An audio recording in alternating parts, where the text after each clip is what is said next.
تخطى ريال مدريد عقبة ضيفه ديبورتيفو ألافيس بصعوبة بفوزه عليه ب3 أهداف لهدفين الثلاثاء في المرحلة السابعة من منافسات الدوري الإسباني لكرة القدم.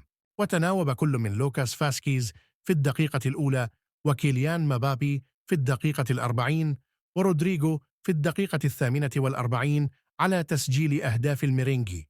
في المقابل بصم كل من كارلوس بينافيديز في الدقيقة 85 وإنريكي غارسيا كيكي في الدقيقة 86 على هدف الفريق الضيف، وهو الفوز الخامس لفريق العاصمة الإسبانية في الليغا خلال الموسم الحالي مقابل تعادلين، ليرفع رصيده إلى 17 نقطة في المركز الثاني بفارق نقطة خلف برشلونة المتصدر الذي يستضيف ختاف الأربعاء.